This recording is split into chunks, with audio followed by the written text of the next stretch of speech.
इंसान कुछ ऐसा जल्दबाज है कि गोया जल्दबाजी ही से बनाया गया है। मैं तुम लोगों को अनकरीब अपनी निशानियां दिखाऊंगा, तो तुम मुझसे जल्दी ना करो। और कहते हैं कि अगर तुम सच्चे हो तो जिस अजाब की ये वईद है वो कब आएगा।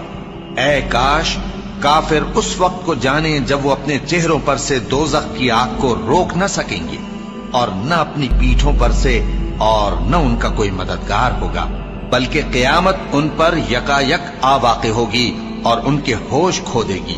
फिर तो न वो उसको हटा सकेंगे और न उनको मोहलत दी जाएगी। और तुमसे पहले भी पैगंबरों का मजाक उड़ाया जाता रहा है, तो जो लोग उनमें से तमस्खुर किया करते थे उनको उसी अजाब ने जिसकी हंसी उड़ाते थे आ घेरा। कहो कि रात और दिन में रहमान से तुम्हारी कौन हिफाजत कर सकता है। बात यह है कि ये अपने परवरदिगार की याद से मुंह फेरे हुए हैं। क्या हमारे सिवा इनके और माबूद हैं कि इनको मसाइब से बचा सके। वो आप अपनी मदद तो कर ही नहीं सकेंगे और न हमारी तरफ से उनकी रिफाकत होगी, बल्कि हम इन लोगों को और इनके बाप दादा को मुतमत्ते करते रहे, यहाँ तक कि इसी हालत में इनकी उम्रें बसर हो गईं। क्या ये नहीं देखते कि हम जमीन को उसके किनारों से घटाते चले आते हैं। तो क्या ये लोग गलबा पाने वाले हैं।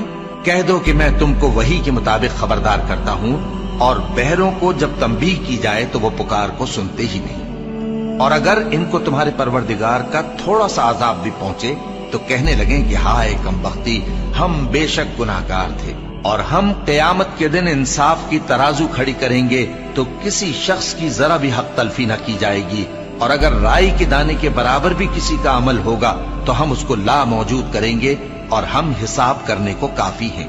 भला जब हम मर गए और मिट्टी और हड्डियां हो गए तो क्या फिर उठाए जाएंगे। और क्या हमारे बाप दादा भी जो पहले हो गुजरे हैं। कह दो कि हाँ, और तुम लोग जलील होगे। बस वो तो एक जोर की आवाज होगी और ये उसी वक्त देखने लगेंगे और कहेंगे हाय कमबख्ती हमारी, यही जजा का दिन है। कहा जाएगा कि हाँ, वही फैसले का दिन जिसको तुम झूठ समझते थे। फरिश्तों को हुक्म होगा जो लोग जुल्म करते थे उनको और उनके हम जिन्सों को और जिनको वो पूजा करते थे सबको जमा कर लो, यानी जिनको अल्लाह के सिवा पूजा करते थे, फिर उनको जहन्नम के रास्ते पर चला दो और उनको ठहराए रखो कि उनसे कुछ पूछना है। तुमको क्या हुआ कि एक दूसरे की मदद नहीं करते। असल बात यह है कि आज ये लोग अपनी गलती तस्लीम कर रहे हैं और वो एक दूसरे की तरफ रुख करके सवाल जवाब करेंगे। पैरोकार अपने पेशवाओं से कहेंगे कि तुम ही हमारे पास दाईं तरफ से आते थे। वो कहेंगे नहीं, बल्कि तुम ही ईमान लाने वाले न थे और हमारा तुम पर कुछ जोर न था, बल्कि तुम ही सरकश लोग थे। सो हमारे बारे में हमारे परवरदिगार की बात पूरी हो गई कि अब हम अजाब के मजे चखेंगे। सो हमने तुमको भी गुमराह किया कि हम खुद भी तो गुमराह थे। बस वो उस रोज अजाब में एक दूसरे के शरीक होंगे।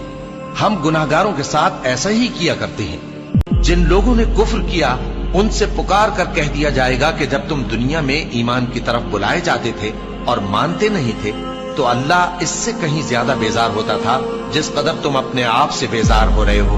वो कहेंगे कि ऐ हमारे परवरदिगार, तूने हमको 2 दफा बेजान किया और 2 दफा जान बख्शी। हमको अपने गुनाहों का इकरार है, तो क्या निकलने की कोई सबील है। ये इसलिए कि जब तन्हा अल्लाह को पुकारा जाता था तो तुम इनकार कर देते थे, और अगर उसके साथ शरीक मुकर्रर किया जाता था तो मान लेते थे। सो हुक्म तो अल्लाह ही का है जो बुलंद बाला है, बड़ा है। वही तो है जो तुमको अपनी निशानियां दिखाता है और तुम पर आसमान से रिज़्क़ उतारता है, और नसीहत तो वही हासिल करता है जो उसकी तरफ रुजू करता है।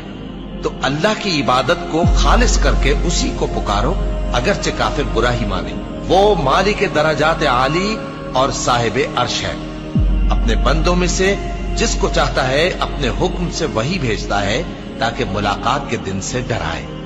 जिस रोज वो निकल पड़ेंगे उनकी कोई चीज अल्लाह से मख्फी न रहेगी। सवाल होगा आज किसकी हुकूमत है।